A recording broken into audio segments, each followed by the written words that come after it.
रही हैं और अपने हृदय प्रेम, अपने हृदय का जो प्रेम है, कृष्ण प्रेम, उसको अपने वचनामृत से व्यक्त कर रही हैं। तो पिछले श्लोक में हमने बहुत ही सुंदर श्लोक था, भगवान का सौंदर्य का वर्णन था, और फिर भगवान ने जो वेणुनाद किया उसका प्रभाव क्या पड़ा, अनुभव क्या हुआ उसका, ये हमने डिस्कस किया। वाम बाहु कृत वाम कपोलो वल्गित भ्रूहि अधरा अर्पित वेणु कोमल अंगुल भीर आश्रित मार्गम गोप्य इरथि यत्र मुकुंदा। अब जो अगले दो श्लोक हैं, युगल गीत है तो दो श्लोक साथ ही हुए हैं सब। उसमें पहले तो भगवान के सुंदर सौंदर्य का वर्णन किया है इन श्लोकों में भी, और फिर भगवान की वेणु नाद का क्या प्रभाव पड़ा ये भी इसी इन दोनों श्लोकों में भी गोपियां यही व्यक्त कर रही हैं। हंत चित्रम अबला शृणुत इदम हारहास उरसी स्थिर विद्युता नंद शुनु अयम आर्त जनानां नर्मदो यरहि कूजित वेणु वृंदशो व्रज वृषामृग गावो वेणु वाद्याहृत चेतसा आरा दंतदिष्ट कवला धृत कर्णा निद्रिता लिखित चित्रम इव आसन। ये दो श्लोक में गोपियां कहती हैं, हंत चित्रम अबला शृणुतेदम। इन श्लोकों में गोपियां पहले तो भगवान का के सौंदर्य का वर्णन कर रही है कि कितने हैं। कह रही हैं कि भगवान नंदशनु हंता करके कह रही हैं, हंता चित्रम अबला शृणुतेदम। हंता मतलब ओहो, एक्सक्लेमेशन, हंता ओहो। एक गोपी कहती है, अबला है, गोपियों को संबोधित कर रही है गोपी, अबला इदम चित्रम शृणुते उरसी। भगवान इदम चित्रम, कितने आश्चर्य की बात है, इदम चित्रम अबला हो शृणु इदम हास हार हास उरसी स्थित विद्युत। ये कहती है कि सुनो, क्या आश्चर्य की बात है, सुनो। उरसी भगवान के वक्षस्थल पर हार हासहा, कितनी सुंदर हार, भगवान ने फूलों का हार पहन रखा है, और भगवान की मृदु मुस्कान से वो प्रकार हार स्वच्छ निर्मल है, स्वच्छ और निर्मल है हार भगवान का फूल। उसी तरह भगवान की जो मधुर मुस्कान है उनके मुख पर, वो भी बहुत ही सुंदर निर्मल स्वच्छ है। हार हास करके कह रही है, हार हास।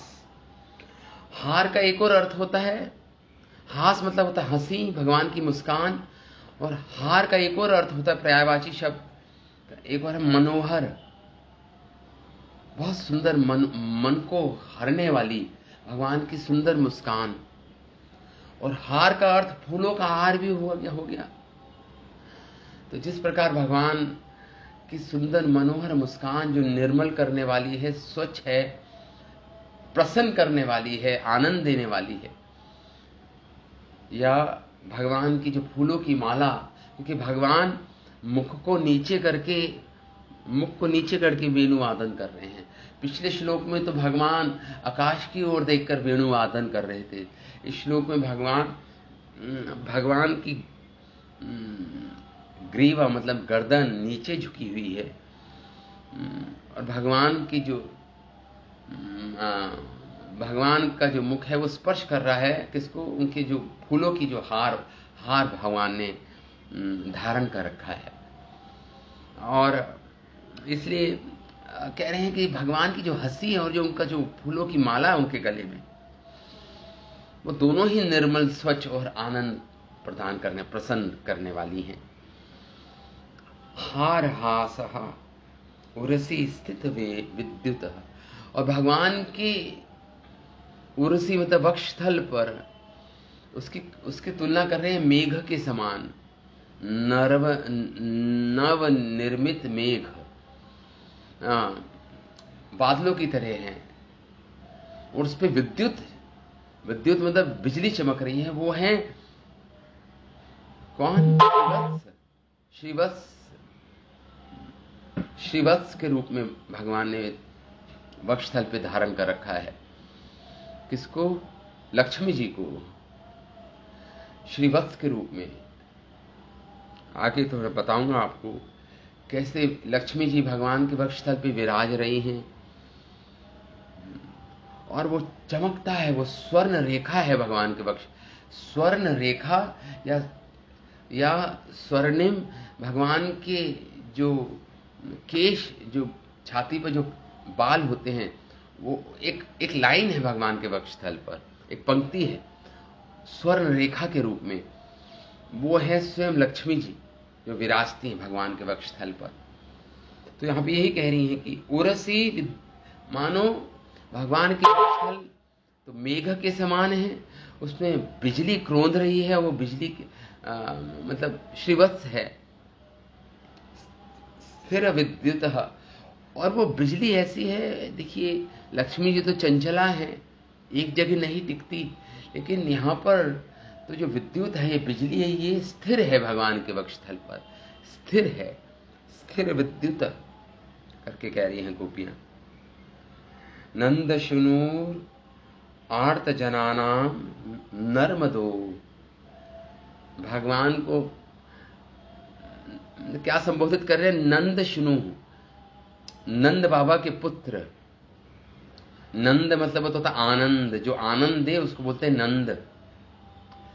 तो इनके पिता नंद बाबा आनंद प्रदान करते हैं, इसलिए उनका नाम नंद बाबा पड़ गया। तो उनके पुत्र हैं, इसलिए स्वाभाविक है ये भी आनंद देते हैं सबको। भगवान कृष्ण नंद शुनो हैं, नंद के पुत्र हैं, आनंद प्रदान करने वाले हैं कृष्ण। आर्त जनानाम, जो दुखी जन हैं उनकी आर्त, जो उनका दुख है, जो दुखी जन हैं उनको नर्मदा, नम्र दो शब्द आया। नम्र मतलब आनंद या प्रसन्नता, द मतलब देना। जो दुखी जन हैं उनको आनंद प्रदान करते हैं भगवान। यहां पे यही कह रही है, नंद शुनोरार्त जनानाम नम्र दो। नम्र मतलब होता है प्रसन्नता, आनंद, सुख। दो मतलब होता ददाती, देना। नम्र दो, आनंद देते हैं। अगर इसको गोपियों के परिप्रेक्ष्य में देखा जाए तो मतलब गोपियों का जो विरह का दुख है, गोपियों को विरह में, और जब मिलन होता है गोपियों का तो भगवान उनके विरह तप्त दुख को दूर करते हैं। इसलिए भगवान का नाम भी मतलब नम्रता करके ये शब्द प्रयोग में ला रही हैं गोपियां। सुखदेव गोस्वामी वर्णन कर रहे हैं इस प्रकार नम्रता। फिर कह रही हैं यरही कूजित वेणु, जब यरही मतलब जब वो बजाते हैं वेणु की कूजना करते हैं, मतलब वेणु नाद करते हैं, तो क्या होता है? यरही कूजित वेणु, क्या होता है उस समय जब वेणु का वादन करते हैं, भगवान बजाते हैं। तो पिछले श्लोक में तो हमने पढ़ा था कि विमान में आई देवियां और जो विमान में बैठे देवता हैं भगवान का वेणुनाद सुनते हैं, भगवान का सौंदर्य देखते हैं, त्रिभंग ललित रूप भगवान का देखते हैं। तो लज्जा से भर जाते हैं और मूर्छित होकर गिर जाती हैं देवताओं की स्त्रियां, आनंद विभोर हो जाती हैं। उसी प्रकार यहां पे अब वर्णन हो रहा है, जब भगवान वेणु को कूजित करते हैं, वेणु को बजाते हैं, वेणुनाद करते हैं, जो पशु पक्षी हैं उन पर क्या प्रभाव पड़ता है वेणुनाद सुनने का। अब इसका वर्णन इन 2 श्लोकों में कर रही है। वृंदशो व्रजवृषामृगगावो, ये श्लोक जब गा रही, गोपियों का कहने का अर्थ ये है, गोपियां ये जो वर्णन कर रही हैं ये उस समय की बात है जब भगवान, देखिए अभी वन विहार के लिए चल पड़े हैं, अपने घर से गमन किया भगवान ने वन विहार के लिए। गौएं हैं साथ में हैं, बैल साथ में हैं, बछड़े साथ में हैं, और भगवान उस समय वेणु वादन करते हैं। अब वन विहार, वन में अभी प्रवेश नहीं किया है और ब्रज को अभी छोड़ा नहीं है, मतलब बॉर्डर, बाउंड्री पे है भगवान। ब्रज के जहां सीमा है वहां पर है, अभी भगवान विहार वन में प्रवेश करने ही वाले हैं। उस समय सारे ब्रजवासी जन, नंद बाबा, यशोदा मैया, अनेक गोपी जन सब भगवान को क्या गुड बाय करने आए हैं, भगवान को छोड़ने आए हैं, वहां तक ब्रज की सीमा तक छोड़ने आए हैं भगवान को। तो सारे ब्रजवासी जन हैं, गौएं हैं, मृग हैं, और भगवान के बाल गोपाल हैं जो साथ ही जाएंगे भगवान के साथ वन विहार करने। और उस समय भगवान वेणु वादन कर रहे हैं, वेणुनाद कर रहे हैं, मानो दर्शा रहे हो कि अब वापस जाओ। आप सब ब्रजवासियों को मानो कह रहे हो भगवान अपने वेणुनाद के द्वारा कि अब वापस जाओ, अब वन में प्रवेश करने का समय आ चुका है। गऊओं को भगवान चराने जा रहे हैं वृंदावन के वनों में। ब्रजवासियों को कहा, ढांढस बंधाया, अब वापस जाओ, आप वृंदावन में, ब्रज में वापस जाओ। तो यहां पे ये उस समय का दृश्य है, ये उस समय का दृश्य है। ये वृंदशो व्रजवृषामृगगावो, तो भगवान वेणु बजा रहे हैं। ध्वनि से क्या हुआ? हृत चेतसा, जिनके चित्त को हर लिया गया है। हृत चेतसा ब्रजः वृंदशः, और ब्रज में वृंदशा मतलब जो वेणुनाद सुनते हैं, वृंदशा मतलब जो झुंड के झुंड हैं, गऊओं के, बैलों के, मृगियों के,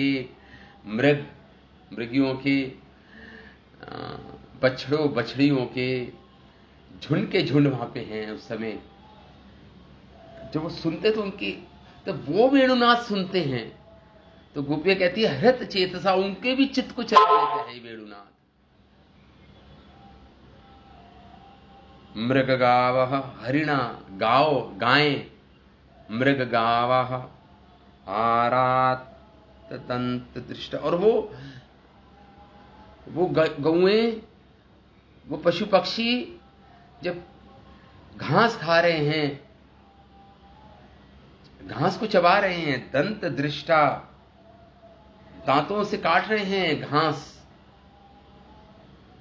तो कवला श्रुत करना, वो कवल खा रहे हैं, गस्सी खा रहे हैं, घास का ग्रास लिए हुए हैं अपने मुंह में।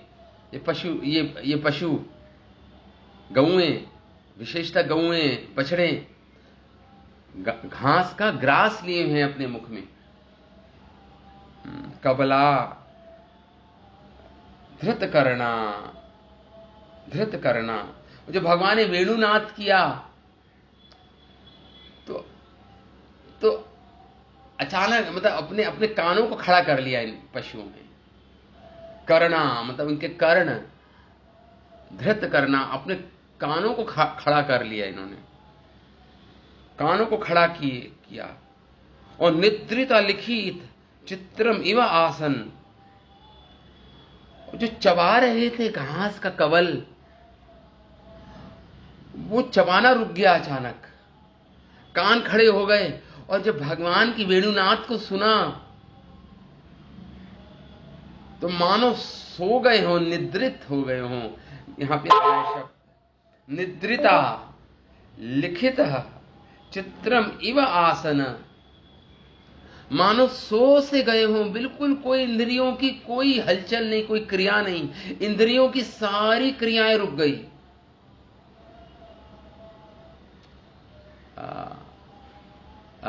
जब भगवान का वेणुनाद को सुना इन्होंने, कान खड़े हो गए, चबाना बंद हो गया, ग्रास मुंह का मुंह में ही रह गया, ना तो निगल रहे हैं ना उल्टी कर रहे हैं, मुंह में ही रह गया घास का कवल। और कान खड़े होकर सुन रही हैं, ये गौएं, ये बछड़े सुन रहे हैं और कह रहे निद्रिता, मानो सो गए हों उनकी इंद्रियां। और फिर एक और विशेषण दे रहे हैं, तो लिखित चित्रम इव आसन, जैसे कोई कैनवास पे कोई चित्र बनाता है, सुंदर स्थिर चित्र कैनवास पे मानो पेंट करता हो कोई, चित्रम लिखित। तो वैसे जैसे थम गया हो, बिल्कुल स्थिर स्तंभित हो गई हो गौएं, पशु जन, हिरनियां स्तंभित हो गई, एक जगह खड़े की खड़ी रह गई, स्थिर, कोई क्रिया शून्य। तो इसलिए बोल रहे हैं जैसे सो गए हों या भीत चित्र हो गए हों, जैसे कोई चित्र हो गए हों, एक जगह खड़े रह जाते हैं और भगवान के वेणुनाद को सुनते हैं, बस यही अवस्था हो जाती है। तो इन दो श्लोकों में गोपियां ये बता रही हैं हमें स्थिर, ये ओह कितना विचित्र बात है, ये कितना अद्भुत है कि पशु पक्षी जो त्रियंच योनि है, वह भी, उनकी भी ये अवस्था। तो फिर हम गोपियों की क्या बात कहें, जो भगवान के साथ रहती हैं, गुप्त वार्ताएं लीलाएं करते हैं भगवान हमारे साथ। तो फिर हमारी ये अवस्था हो जाना, इसमें कौन सी अद्भुत बात है। जब पशुओं की ये अवस्था है, वेणुनाद सुन के प्रेम विभल हो जाते हैं और स्तंभित हो जाते हैं, अष्ट सात्विक विकार उत्पन्न हो जाते हैं, तो फिर अगर हमारी ये अवस्था है तो इसमें कौन सी ऐसे आश्चर्यजनक बात है। ये गोपी कह रहे, हंता चित्रम अबला शृणुतेदम हारहासा उरसी स्थिर विद्युत नंद शुनूरार्त जनाना नम्रदो यरहि कूजित वेणु वृंदशो ब्रजवृषा मृग गावो वेणुवाद्य हृत चेतसा आरात। क्यों ये अवस्था हो जाती है? क्योंकि उनकी हृदय को ये वेणुनाद चुरा लेती है, हृत चेतसा हो जाते हैं, वो चित्त को चुरा लिया गया है, अपहरण कर लिया है चित्त का। हृत चेतसा आरात दंत दष्ट कवला धृत करना, जो कवला है दांतों के बीच में, वो चबाना बंद हो जाता है। धृत करना, वो कान खड़े हो जाते हैं। निद्रिता, मानो सो गई हो इंद्रियां सारी, कोई क्रियाहीन हो जाती हैं। लिखित चित्रम इवासम, जैसे कोई कैनवास पे कोई चित्र बनाया जाता है और चित्र स्थिर होता है, वैसे वृंदावन का वो दृश्य हो जाता है। सारी गौएं, मृगियां और भी अनेक बैल पशुजन सब वहीं पे खड़े के खड़े रह जाते हैं, स्तंभित होकर प्रेम का अनुभव कर रहे हैं, हृत चेतसा बन जाते हैं, स्तंभित हो जाते हैं, चबाना बंद हो जाता है, निगल नहीं सकते। भगवान की विरह में गोपियां इस प्रकार भगवान के वंशी वादन का असाधारण प्रभाव देखकर आश्चर्यचकित हो रही हैं गोपियां। अहो अंत चित्रम, ओहो ओहो करके कह रही है, चित्रम, कितनी आश्चर्यजनक बात है। इस प्रकार भगवान जब शब्द आया है हार हास, इसको श्रीधर स्वामी लिखते हैं, हार हास की व्याख्या करते हैं। हार हास इस श्लोक में आया है शब्द, इसका मतलब है भगवान की मुस्कान की तुलना एक हार से की गई है। भगवान की जो मुस्कान है उसकी तुलना भगवान के गले फूलों के हार से की गई है, या मोतियों के हार से की गई है। भगवान की तुलना, भगवान की मुस्कान की तुलना व्यक्ति जैसे किसी हंसी रत्न जनित हार के समान स्पष्ट चमकने वाली है। भगवान रत्न जड़ित हार है भगवान के गले में, और भगवान की मृदु मुस्कान की तुलना रत्न जड़ित हार से की गई है। हार हास, या कि जिनकी हंसी रत्न जड़ित हारों से प्रतिबिंबित हो रही है। मैंने बताया जो भगवान ने गले में जो हार पहन रखा है रत्न जड़ित, तो भगवान जब सिर झुकाकर वेणुनाद कर रहे हैं तो भगवान की सुंदर मुख की छवि कहां रिफ्लेक्ट हो रही है? भगवान के गले में जो मोतियों की रत्न जड़ित मोती की माला पहन रखी है उसमें भगवान की छवि प्रतिबिंबित हो रही है। ये हार हास का, क्योंकि जब भगवान बंशी बजाते हैं तो अपना सिर नीचे किया हुआ है भगवान ने, मंद मंद हंस रहे हैं सिर झुकाकर। तो इस प्रकार ये श्लोक है, ये श्लोक का व्याख्यान है। अब हमारे आचार्यों की श्री विश्वनाथ चक्रवर्ती ठाकुर अपने सारा दर्शनी टीका में लिखते हैं इन दोनों श्लोकों पर। श्री विश्वनाथ चक्रवर्ती ठाकुर लिखते हैं कि जो चतुर्जन में प्रधान देवताओं की स्त्रियों की क्या चर्चा की जाए। पहले तो पिछले 2 श्लोकों में तो देवताओं की स्त्रियों की चर्चा हुई थी, उन पर क्या प्रभाव पड़ा वेणुनाद को सुनकर।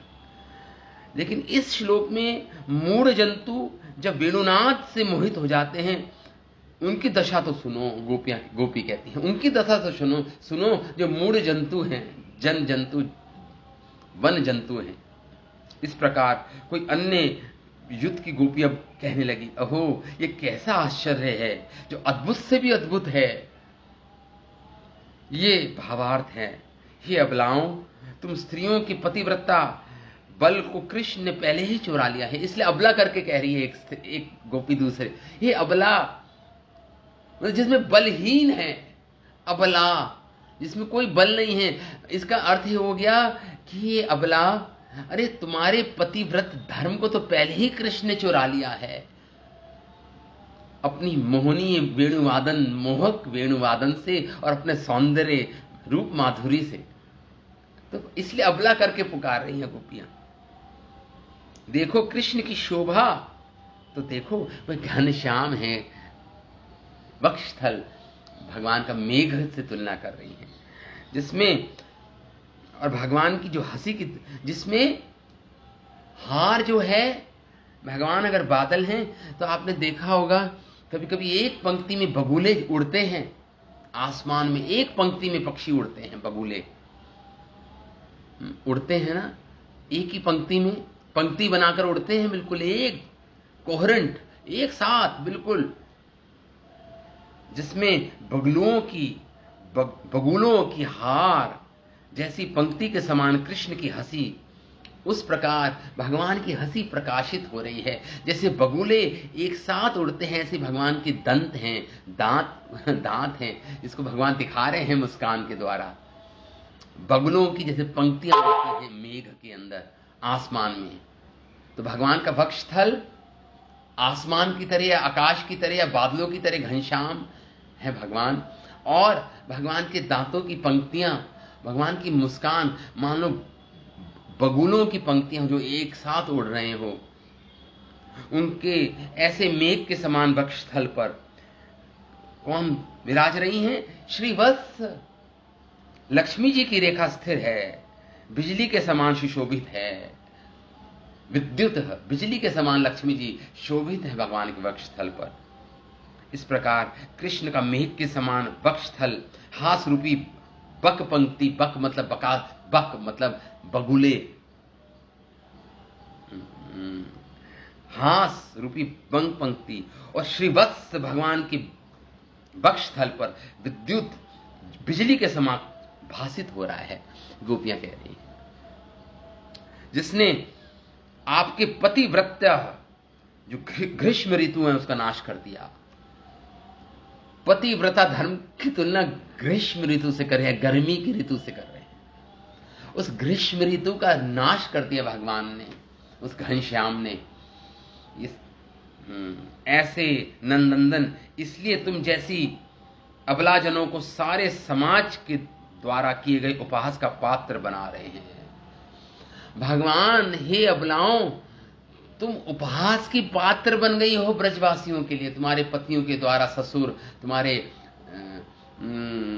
देवरों के द्वारा तुम उपहास की पात्र बन गई हो, इसलिए अबला करके कह रही है। तुम उपहास की पात्र हो, तुम पे हंस रहे हैं। तुमने अपना पतिव्रता धर्म छोड़ दिया, उपहास की पात्र। वे ऐसा कब करते हैं? कब वो उपहास की पात्र बन जाती हैं गोपियां? जब बनती हैं, जब कृष्ण वेणुनाद करते हैं, वेणु को बजाते हैं। उस समय वेणुनाद मात्र से उनके कमरबंध की गांठें ढीली पड़ जाती हैं और चोटी, और तुम गोपियां संपूर्ण जगत में परिहास का पात्र बन जाती हैं, हंसी का पात्र बन जाती हैं गोपियां। उनके केश बिखर जाते हैं, उनके वस्त्र उथल पुथल हो जाते हैं, बिखर जाते हैं, अस्त व्यस्त हो जाते हैं उनके वस्त्र। ये गोपियों की स्थिति हो जाती है जब वो वेणुनाथ को सुनती है। श्रील विश्वनाथ चक्रवर्ती ठाकुर आगे कहते हैं, तुम मनुष्य जातियों की स्त्रियों की तो चर्चा छोड़ दो। अरे त्रियंच जाति के पशु भी वेणुनाथ के द्वारा मूर्छित किए जाते हैं, हो जाते हैं। इस आशय से गोपियां कहती हैं, वृंदशो व्रज, अपने अपने झुंड में जब पशु होते हैं, ब्रज में या वन में, दोनों ही जगह भगवान की जब वेणुनाथ को सुनते हैं तो जो उनके ग्रास, जो उनके दांतों में ही दबाए खड़ी रह जाती हैं, दबाए खड़े रह जाते हैं पशुजन। श्री कृष्ण के वेद वादन प्रारंभ कर दिया तो उनके कान के मार्ग बलपूर्वक इन गायों के देह को प्रवेश, भगवान की वेणुनाद इनके देह में प्रवेश। जो देह में है वस्तु वो तो स्थिर हो जाती है, जमाना बंद कर देते हैं, और भगवान की वेणुनाद की ध्वनि इनके देह में जब प्रवेश करती है, एक चीज को तो देह में प्रवेश करा रहे हैं अपने कानों को खड़ा करके, और जो प्रवेश किया हुआ जो दंत है, जो कवल है, घास, उस पे कोई विचार नहीं। उस पे कोई विचार नहीं। जो कान के मार्ग से बलपूर्वक इन गायों, इन पशुओं के देह में प्रवेश कर गया, परंतु मुख के मार्ग के तृण, अतएव उन गायों, वो सभी तृण जो होते हैं वो तो वैसे की वैसे ही रह जाते हैं।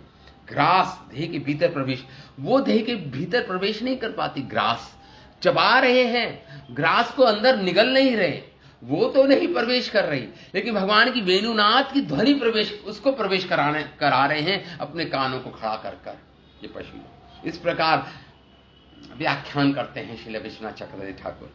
परंतु मुख के तो यही कह रहे हैं, अतएव उन गाय आदि के कान ऊंचे ही रह जाते हैं। तब उस वेणु गान के द्वारा उन सभी के चित्तों को भी चुरा लिया जाता है।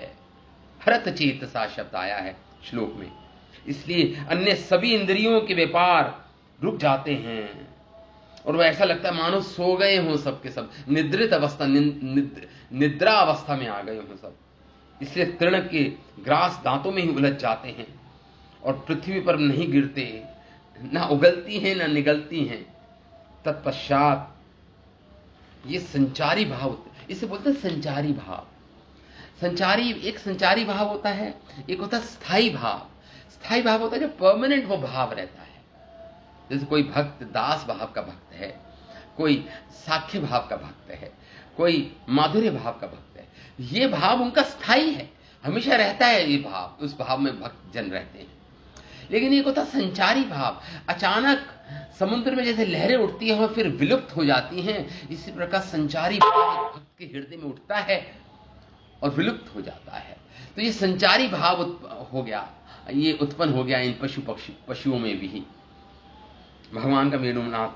और फिर मूर्छा, संचारी भाव के कारण मूर्छा आ गई, श्वास भी रुक गया, मानो श्वास भी मानो नहीं ले रही हूं, बिल्कुल चित्र निद्रा की तरह बिल्कुल चित्र बना दिया गया, श्वास भी नहीं ले पा रही है, चित्र लिखी सी रह गई। इसलिए यहां पे बोल रहे हैं ये बड़ी विस्मित हो, आश्चर्यजनक बात है। इस प्रकार गोपियां बोल रही हैं। ये श्रील विश्वनाथ चक्रवर्ती ठाकुर का इसमें क्या है, व्याख्यान है श्रील विश्वनाथ चक्रवर्ती ठाकुर की। अब दूसरे आचार्य हमारे जन लिखते हैं, उसको समय है अभी, मैं आपके साथ पठन ही करूंगा उसका।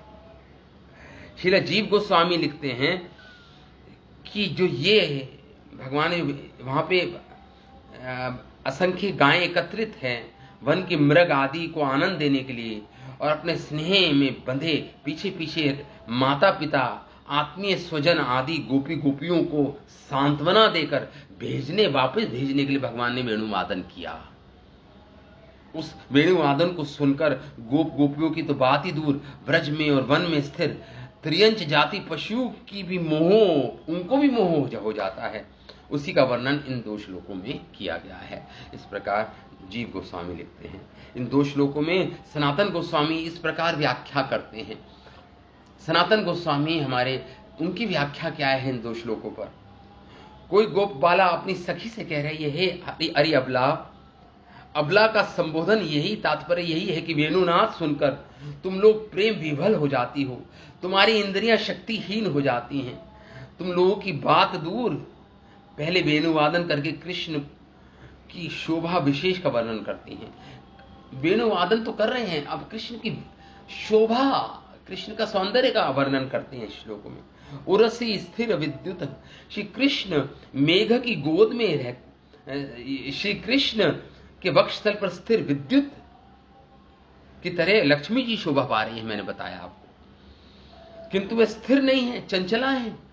लेकिन भगवान का वक्षस्थल ऐसा है कि वहां से चंचला नहीं है, उनका वो जो स्वभाव है लक्ष्मी जी का चंचला, वो छूट जाता है स्वभाव जब भगवान के वक्षस्थल पर विराजती है।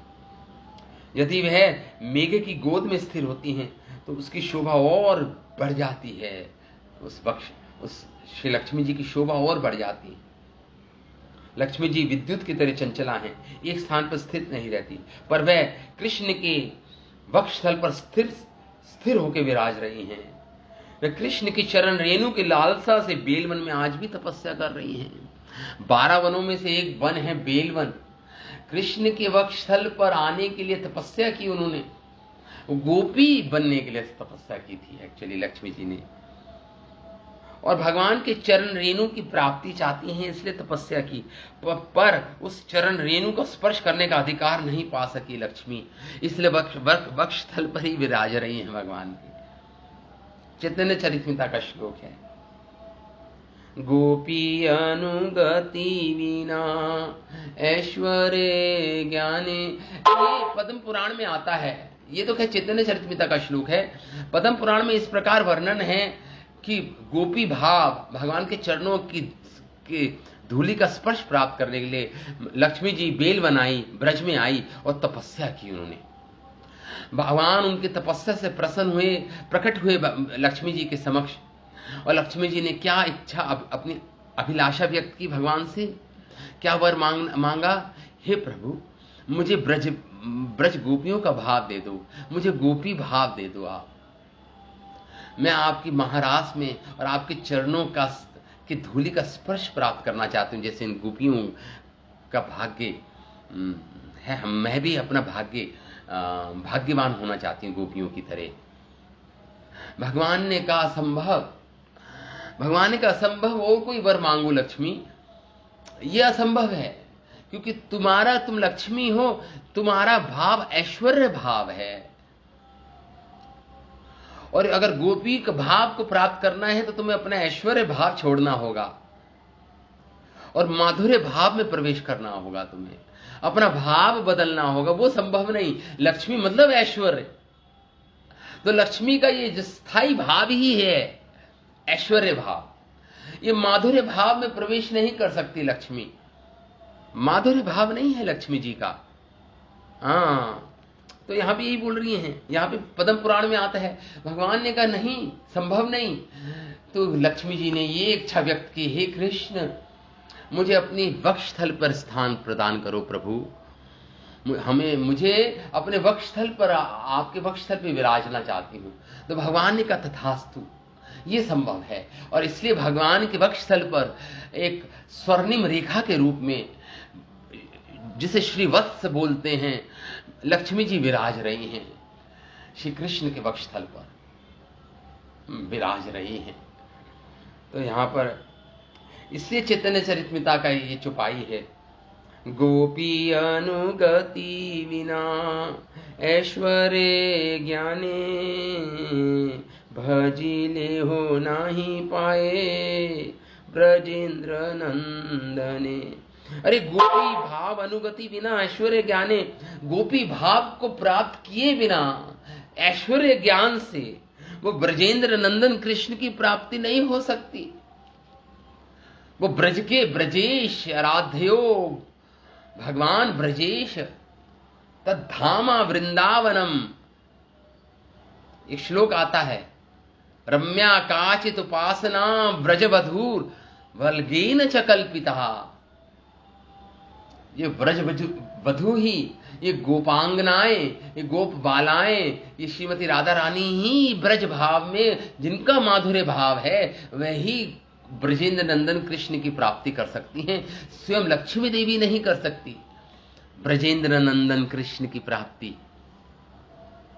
ताहां ते दृष्टांत लक्ष्मी करिलो भजन।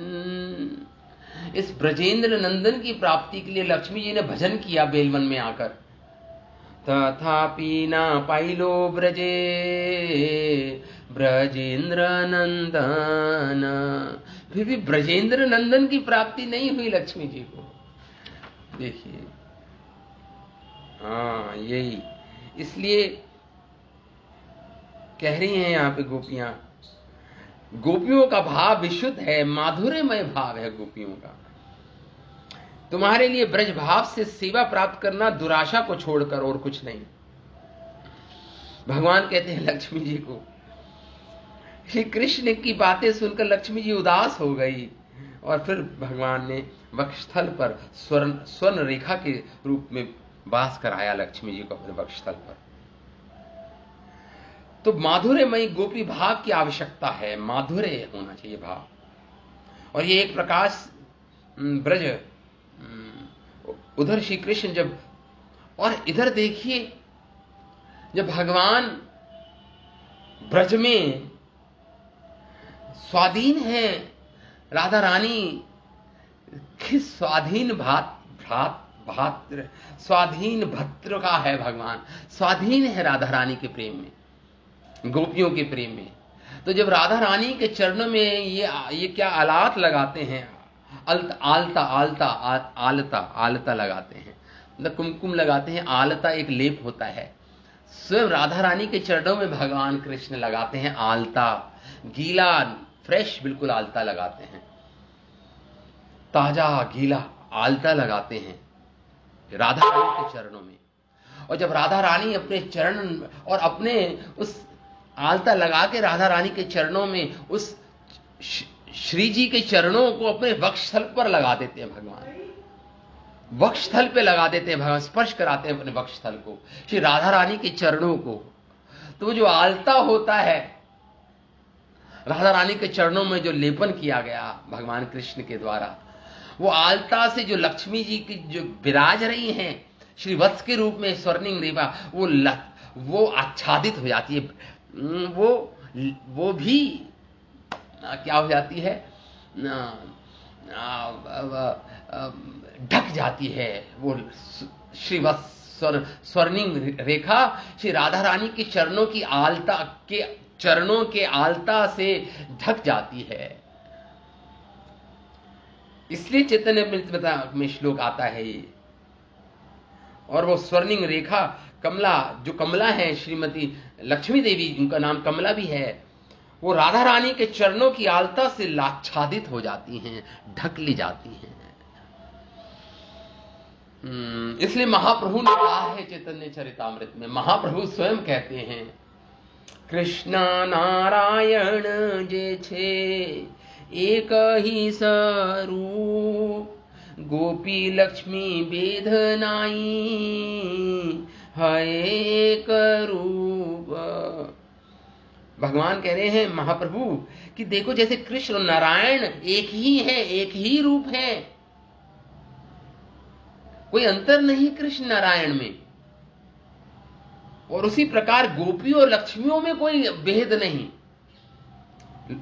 गोपी लक्ष्मी भेद नहीं है एक रूप, गोपी और लक्ष्मी में कोई भेद नहीं, क्योंकि गोपियां भी भगवान राधा रानी से निकली हैं, राधा रानी का विस्तार है गोपियां, और लक्ष्मी जी भी राधा रानी से निकली हैं।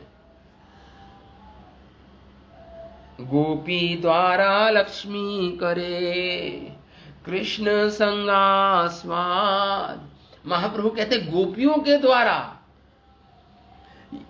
लक्ष्मी जी भी वो आस्वादन कर रही हैं माधुर्य रस का, स्वयं सामर्थ्य नहीं, लेकिन जब राधा रानी के चरणों का आलाप लगता है तो इनको भी माधुर्य रस का अनुभव होता है, लक्ष्मी जी को भी। तो कह रही है गोपी द्वारा लक्ष्मी करे कृष्ण संग आस्वाद, लेकिन इनको गोपियों के द्वारा ही कृष्ण का संग कर पाती हैं, स्वतंत्र रूप में कृष्ण का संग नहीं मिलता, लेकिन गोपियों के द्वारा इनको कृष्ण का संग मिलता है। जैसे हमारी सेवा राधा कृष्ण तक नहीं पहुंचती, गुरु हमारी सेवा को राधा कृष्ण तक ले जाते हैं। गुरु जो आदि गुरु हैं बलदेव, बलराम जी, हमारी जो सेवा होती है बलराम, हमारे गुरु के जो प्रतिनिधि हैं बलराम जी, हमारी सेवा राधा कृष्ण के चरणों में अर्पित करते हैं। हमारी कोई डायरेक्ट अप्रोच नहीं है, हम डायरेक्ट नहीं जा सकते राधा कृष्ण की सेवा में, हमें गुरु की सेवा करनी होगी, गुरु वो सेवा पहुंचाएंगे राधा कृष्ण के पास, गुरु परंपरा के द्वारा, वो कनेक्शन है, वो गुरु परंपरा के द्वारा वो सेवा पहुंचेगी राधा कृष्ण के चरणों में। हाँ, तो इसलिए यहां पे भी यही बोल रहे हैं, गोपी द्वारा लक्ष्मी करे कृष्ण संग आस्वाद, ईश्वरत्वे भेद मानिले है अपराध। ईश्वर है, भेद नहीं है, नहीं तो वो अपराध है। अगर आप नारायण और कृष्ण में भेद करोगे, गोपी और लक्ष्मी जी में भेद करोगे, वो अपराध है। एक ही ईश्वर भक्ते ध्यान अनुरूप, एक ही विग्रह करे नानाकार रूप। श्री कृष्ण, ब्रज सुंदरियां ये नहीं जानती कि कृष्ण, ब्रज सुंदरियां नहीं जानती कि कृष्ण के वक्षस्थल पर स्वर्णिम रेखा के रूप में स्वयं लक्ष्मी जी विराज रही हैं। ये गोपियां क्या जाने इस बात को क्या जाने गोपियां? क्यों? क्योंकि वो तो कृष्ण को नंदनंदन समझती हैं। उनकी कसौटी पर यह स्वर्णिम रेखा, कृष्ण वक्षस्थल पर स्वर्णिम रेखा के रूप में ही उन्होंने वर्णन, स्वर्णिम रेखा के रूप में वर्णन किया इस श्लोक में गोपियों ने। देखिए वंदशो, ये लिखा है ना, हार हास उरसी स्थित विद्युत। उसको लक्ष्मी जी का तो बात ही नहीं की गोपियों ने। वो तो विद्युत की तरह, एक चमकीली रेखा की तरह भगवान के वक्षस्थल पे जो स्वर्णिम रेखा है उसका वर्णन कर रही हैं। लक्ष्मी जी की तो बात ही नहीं की कि वो साक्षात लक्ष्मी देवी हैं जो विराज रही हैं भगवान के वक्षस्थल पे। वो इस श्लोक में बात ही नहीं की गोपियों ने, क्योंकि जानती नहीं। वो तो उनके लिए तो नंदनंदन है कृष्ण, नंद सुता, इसलिए तो कह रही है नंद सुता। नंद शुनुरार्त जनानाम नम्रतो, श्लोक आया है, ये श्लोक में बोलती है। नंद बाबा के पुत्र हैं, क्यों? क्योंकि वो विश्व को के आनंद आता है कृष्ण। नंद मतलब आनंद से बना है, नंद शब्द आनंद, नंद नंद के पुत्र हैं, इसलिए वे आनंद आता है इस विश्व के लिए। आर्तजन क्या है? जिनका रात्रि के समय कृष्ण से विरह होता है, विच्छेद हो जाता है। वही अभिन्न प्राण सहचर जो निद्रित अवस्था में श्री कृष्ण को संबोधित कर, उन्हीं विच्छेद पीड़ित सखाओं को और गांव तथा वृंदावन के पशुओं को वह दिन में अपने वनगमन की सूचना देकर, गोपियों को आश्वासन देकर नम्रता सुख प्रदान करते हैं, आश्वासन देते हैं। नम्रता शब्द आया है श्लोक में। नम्रता प्रसन्नता, दामता ददाती देना, प्रसन्नता देते हैं गोपियों को, यह आश्वासन देखे कि मैं संध्या आऊंगा, पुनः आऊंगा आपके पास। गोपियों वाम बाहु कृत वाम कपोलाहा, ये पिछले श्लोक में आया। अपने बाएं गाल को अपनी बाईं बाहु पर रखकर भगवान वेणुनाद करते हैं, आनंद देते हैं संसार को। इतनी सुंदर छवि भगवान की, त्रिभंग ललित रूप भगवान अपनी बाईं जंघा पर अपनी दाईं जंघा को रखते हैं और अपने बाएं कपोलों को अपनी बाईं बाहों पर रखते हैं, और उनकी भ्रुकुटी, उनकी भौहें नृत्य करती हैं। बलगु भौहें, बलगित भौहें, आईब्रोज नृत्य करती हैं, और भगवान वेणुनाद करते हैं, अपने अधर को अर्पित करते हैं, वेणु को अपने होठों को अर्पित करते हैं। तो इस प्रकार श्रीमद् भागवतम में बोला है भूषण भूषणांग। भगवान के जो भूषण है, भगवान को आभूषित नहीं करते, उन भूषणों की ओर शोभा बढ़ जाती है कृष्ण के वक्षस्थल पर विराज कर, कृष्ण के अंगों पर विराज कर। भूषणों मतलब जो आभूषण, जो ज्वेलरी है जो भगवान पहनते हैं, आभूषण, उनकी शोभा, वो कृष्ण को शोभायमान नहीं करते वो आभूषण, उनकी शोभा बढ़ जाती है कृष्ण का स्पर्श प्राप्त करके, कृष्ण के अंग पर विराजते हुए। उनकी भूषणम भूषणं आंगम, श्रीमद् भागवतम के दूसरे स्कंद में आता है, भूषणम भूषणांगम। इसलिए यहां पर कूजित वेणु, भगवान वेणु का पूजन करते हैं। ये शब्द आया ना इस श्लोक में, कूजित वेणु। भगवान अभी राग में, अभी भगवान ने वेणुनाद किया भी नहीं है पंचम स्वर में, अभी तो केवल थोड़ी सी फूक ही है वेणु के छिद्रों में, उसे बोलते कूजित वेणु, कूजित वेणु। अभी तो राग रागनिया नहीं गाई, वेणु गायन किया नहीं, आरंभ नहीं किया भगवान ने। उस कूजित वेणु से ये अवस्था हो गई पशु पक्षियों की। तो जब भगवान अपनी वेणुनाद करेंगे राग रागनियों के साथ, तो क्या अवस्था होगी। पशु पक्षियों की ये दशा हो गई, तो जब वो राग रागनी के साथ भगवान का पूरा वेणु गायन सुनेंगे, तो उसको तो कहना ही कठिन है।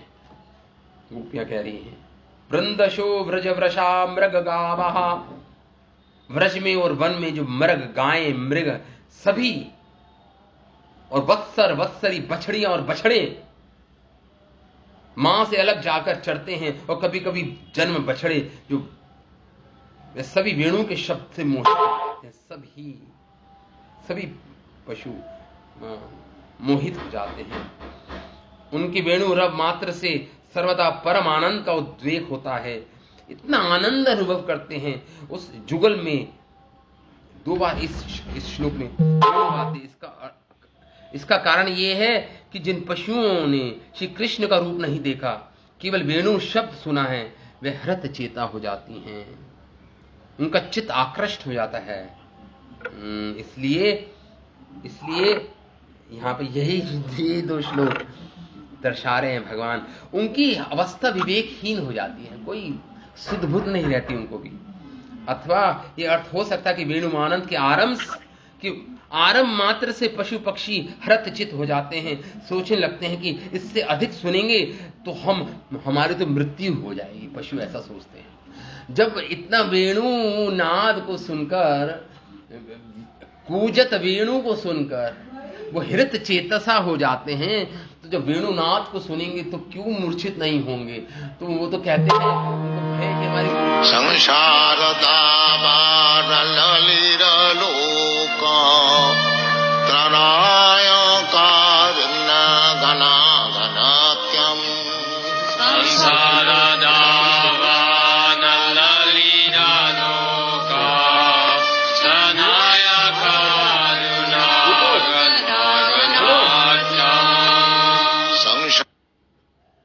हरे कृष्ण। तो इस प्रकार ये श्लोक की व्याख्यान हुई आचार्यों की टिप्पणियों के द्वारा। हे अबलाओ, तुमने ब्रज कृष्ण तुम्हारी पतिव्रता बल। तो इस प्रकार ये 2 श्लोक भी आज हमने चर्चा की। अब कल अगले 2 श्लोकों की चर्चा करेंगे। ये जुगल गीत है, जोड़ों में चलेगा, 2 श्लोक एक साथ चलेंगे। 12 जोड़े हैं, टोटल मिला के 24 श्लोक हैं। ठीक है, हरे कृष्ण, दंडवत प्रणाम। श्रील प्रभुपाद की जय। जय वेद व्यास मुनि की जय। श्रील प्रभुपाद की जय। श्री सुखदेव गोस्वामी महाराज की जय। हरे Krishna.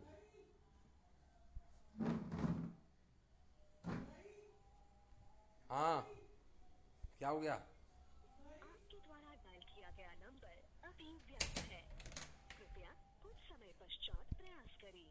The number you have dialed is currently busy. Please try later. ये तो एनिमा है, इसलिए काटता हूँ कुछ।